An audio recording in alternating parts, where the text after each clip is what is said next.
Hello everyone and welcome to the Young and the Restless official channel. I hope everyone is having a wonderful day. Before we begin, please hit the subscribe button and give this video a thumbs up. The Young and the Restless recap for Tuesday, March 10th reveals that a new lead will surface regarding Jack Abbott's whereabouts, so the mission to save him will come with some twists and turns. In Phyllis Summers' office, she'll be annoyed over Lauren Fenmore Baldwin dragging her feet on agreeing to come work with her. Lauren will insist it's a big decision and will want to wait until Michael Baldwin returns from his trip with Fenmore. Fen Baldwin so they can discuss this in person. Since Phyllis will seem agitated over a deal she's trying to make, Lauren will pump her for information. However, Phyllis will ultimately leave for a meeting with Victor Newman and will leave Lauren in the dark. At the Newman ranch, Nikki Newman will mention seeing Phyllis leave earlier and express surprise when Victor admits they've been negotiating for Chancellor. Nikki will also bring up how she ran into Tracy Abbott, who asked if she'd heard from Jack and wouldn't divulge much when questioned. Victor will play dumb and act like he doesn't care about Jack's whereabouts. Once Phyllis shows back up at Victor's request, Nikki will express curiosity over her willingness to part with Chancellor. Phyllis will realize Victor hasn't told Nikki the whole story, so Victor will smirk at Phyllis when she points that out.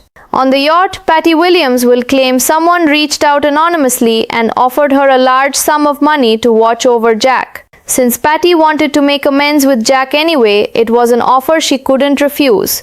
Jack will suspect it's Victor who's running the show, but Patty will act like they shouldn't waste time talking about his silly theory.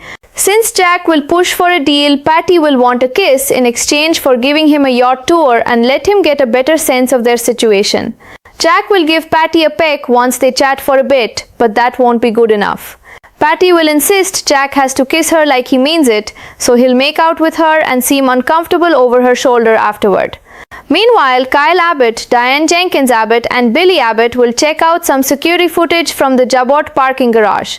That footage will lead to Kyle zooming in on the windshield of the black SUV that took Jack. There'll be a parking detail that points to a marina in Kenosha, so Billy will comment on it being about an hour away. Since this is the only lead they have on Jack, Kyle and Diane will be eager to pursue it despite Billy's warning that it could be a wild goose chase. At Crimson Lights on Tuesday's Y&R episode, Sharon Newman will grill Nick Newman about what really happened in Los Angeles. Since Matt Clark was a no-show when Nick tried to draw him out of hiding, Nick will plan to return to LA and up the ante. Sharon will voice her disapproval before Sienna Bacall comes in with Noah Newman. After Sienna admits she wanted to repay Nick and Sharon for protecting her, she'll talk about digging into Matt's drug scene involvement. It turns out Las Vegas was the hub of the operation. Matt was the LA contact and the funnel for someone based on the Strip. Sharon will wonder if that person could be hiding Matt. So Sienna will insist she had the same thought and got a name, Riza. Sharon will realize this is likely the same Riza that Adam Newman knew when he lived in Vegas under the name Spider. The Young and the Restless say Riza will inevitably play a big role in the drama ahead, so stay tuned for any other shocking news ahead.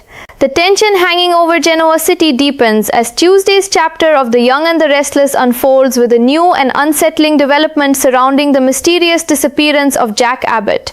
Somewhere far from the safety of his familiar world, Jack remains trapped aboard a secluded yacht, his fate hanging in the balance while those who love him race against time to uncover the truth.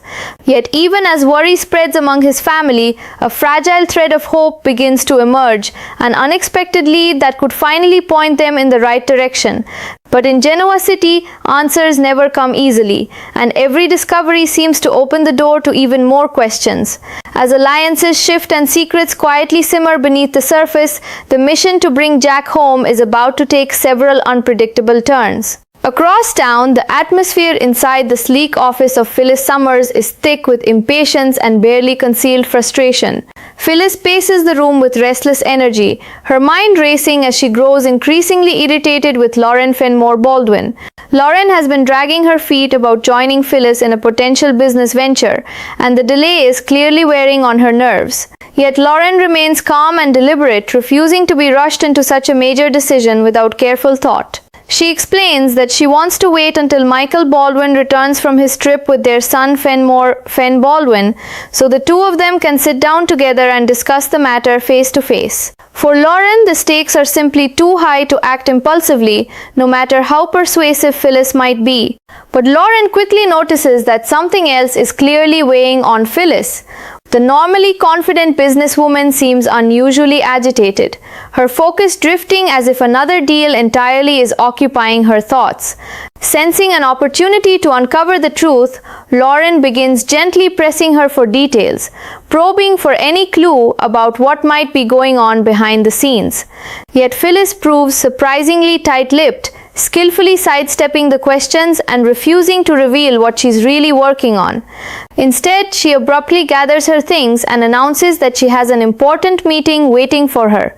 Without offering any real explanation, she heads out the door to meet none other than Victor Newman, leaving Lauren standing alone with a growing sense that far more is happening than Phyllis is willing to admit. Meanwhile, the imposing halls of the Newman Ranch remain as intimidating and powerful as ever, and inside those walls, another quiet conversation begins to unfold. Nikki Newman casually mentions that she spotted Phyllis leaving the property earlier, her curiosity piqued by the unexpected visit. When Victor admits that he and Phyllis have been negotiating over the future of Chancellor, Nikki's surprise only deepens. The revelation feels sudden and complicated, hinting at yet another high-stakes business maneuver unfolding behind closed doors. As the conversation continues, Nikki shares another encounter that has been troubling her mind. She recently ran into Tracy Abbott, who seemed deeply concerned while asking whether Nikki had heard from Jack. Yet when Nikki tried to press for details, Tracy held back, offering only vague responses that did little to ease the growing worry surrounding Jack's unexplained absence. Victor, however, remains remarkably indifferent on the surface. With his signature composure, he shrugs off the subject and pretends that Jack's whereabouts are of little interest to him. His calm dismissal feels almost too perfect, a carefully crafted mask that reveals nothing about what he may truly know. The moment grows even more intriguing when Phyllis returns at Victor's request, stepping back into the grand living room where Nikki immediately begins asking questions. Nikki wonders aloud why Phyllis would ever consider parting with Chancellor in the first place, clearly sensing that the situation is far more complex than it appears. That's when Phyllis realizes something important. Victor hasn't told Nikki the full story.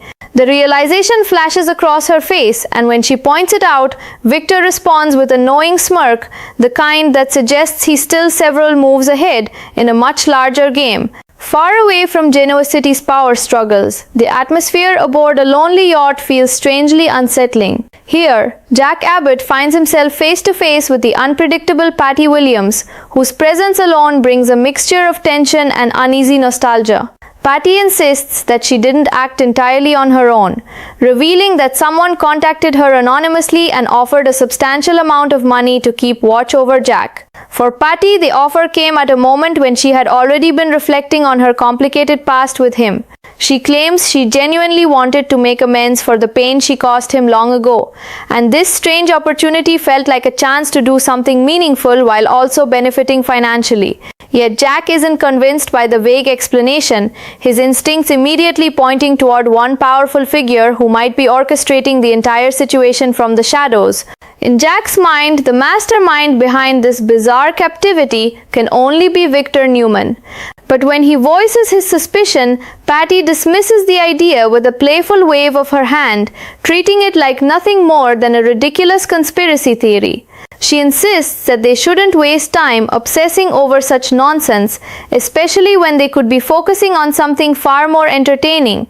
As the tension between them lingers in the salty ocean air, Jack realizes he may need to play along if he wants any chance of gaining the upper hand.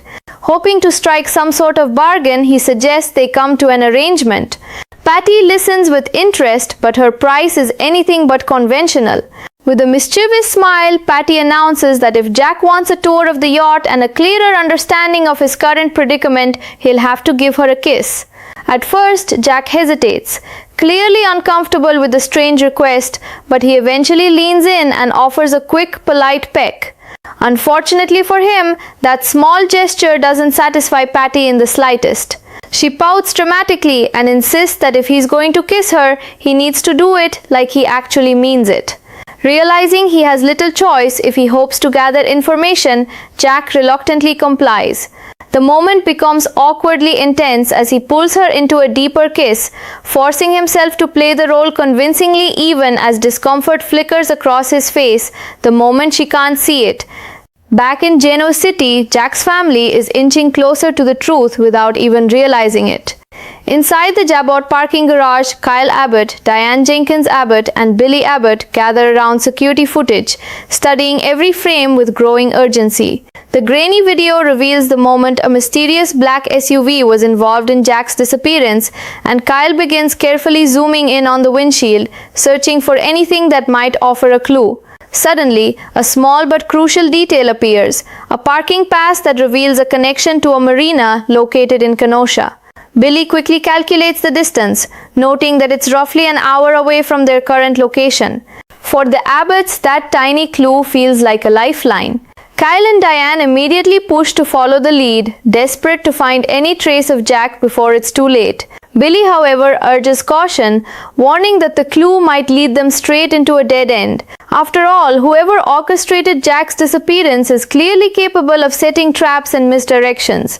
Still, with no other leads to follow, the possibility of finally finding Jack is too powerful to ignore. Determined and hopeful, Kyle and Diane prepare to pursue the trail, even if it risks leading them into something far more dangerous than they expect. Elsewhere in Genoa City, another mystery quietly unfolds within the cozy atmosphere of Crimson Lights. Seated across from Nick Newman, Sharon Newman refuses to let the conversation drift away from the truth. She presses him about what really happened during his recent trip to Los Angeles, her instincts telling her that he hasn't shared the full story. Nick admits that his plan to lure a dangerous man named Matt Clark out of hiding failed when Matt never showed up. Instead of backing down, Nick now intends to return to Los Angeles and escalate the situation, convinced that raising the stakes might finally force Matt into the open.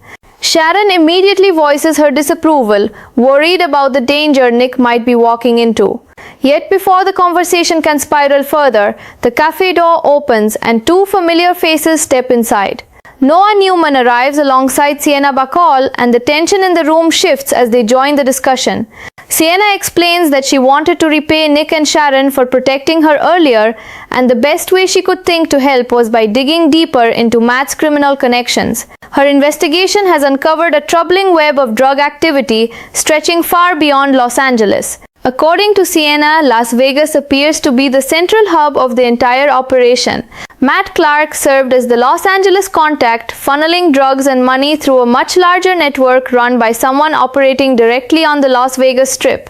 As Sharon listens carefully, a new possibility begins to take shape in her mind. If this mysterious figure truly controls the operation, it's entirely possible they could also be the one hiding Matt from authorities.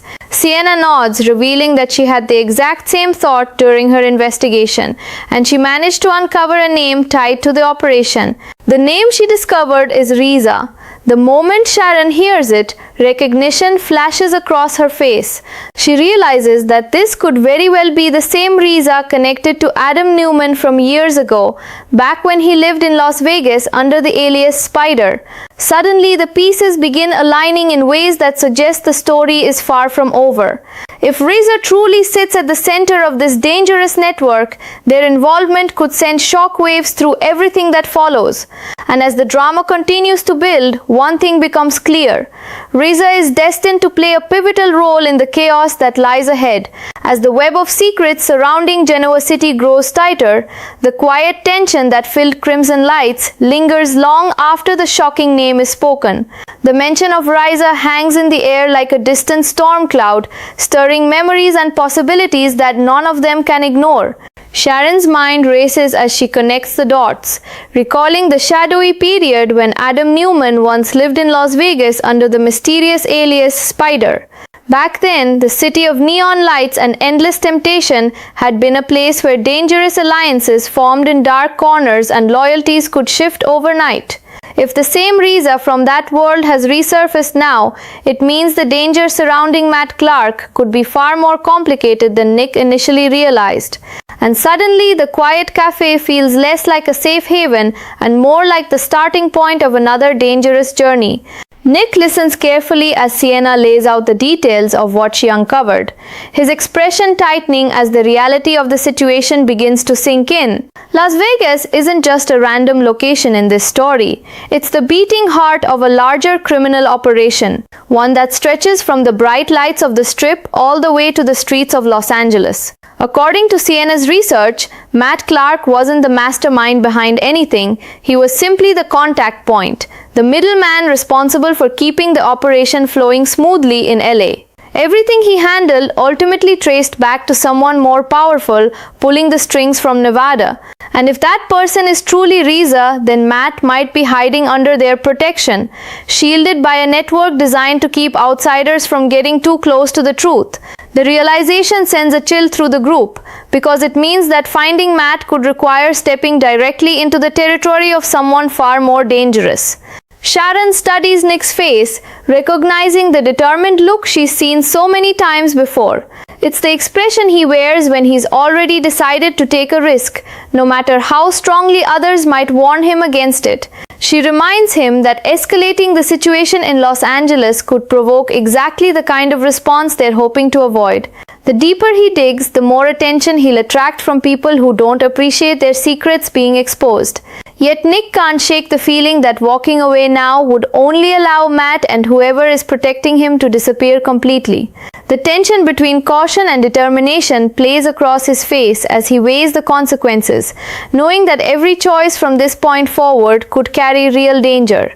Meanwhile, miles away from this quiet conversation, the waves surrounding the mysterious yacht continue to roll endlessly beneath a darkening sky. The isolation of the open water only intensifies the strange dynamic between Jack Abbott and Patty Williams. After the awkward kiss she demanded, Patty seems almost delighted, her eyes sparkling with an unsettling mixture of nostalgia and triumph. For her, the moment represents something deeply personal, a twisted echo of emotions that have lingered for years. Yet for Jack, the situation remains painfully clear. Every second spent playing along is simply another step toward understanding what's really happening. Even as he forces himself to cooperate, his mind is racing, searching for any sign that could reveal who truly arranged this bizarre captivity.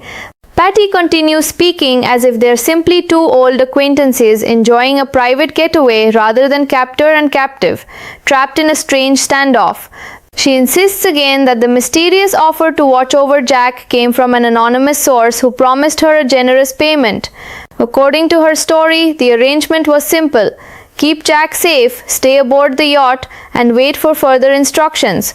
Patty claims she didn't ask many questions because the opportunity felt too perfect to ignore. After everything that happened between them in the past, she had already been thinking about making things right with him in some way. In her mind, this unexpected job provided a strange sort of redemption, one where she could prove that she was no longer the unstable woman people once feared. But Jack remains skeptical, unable to shake the suspicion that Victor Newman's influence lurks somewhere behind the scenes.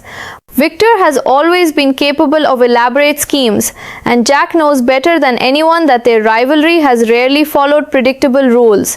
Yet every time Jack attempts to steer the conversation in that direction, Patty quickly dismisses the idea with a laugh. She insists that obsessing over Victor is just Jack's way of avoiding the more immediate reality of their situation. For now, she seems content to treat the entire experience like a peculiar adventure, blissfully unconcerned with the anxiety that continues to weigh on Jack's mind. Back in Genoa City, the Abbott family's search for answers is slowly building momentum. In the dimly lit parking garage beneath Chabot, Kyle, Diane, and Billy continue studying the security footage frame by frame. The discovery of the Kenosha Marina parking pass has given them their first tangible lead, and the possibility that Jack might be somewhere near the water fills the room with cautious hope. Kyle can barely contain his urgency, already imagining that his father could be just an hour away. Diane shares that determination, her voice firm as she insists they have to follow the lead immediately. For both of them, doing nothing feels far more dangerous than chasing a clue that might turn out to be a dead end. Billy, however, approaches the situation with a mixture of concern and practicality. He knows how easily desperate families can fall into traps when emotions take control.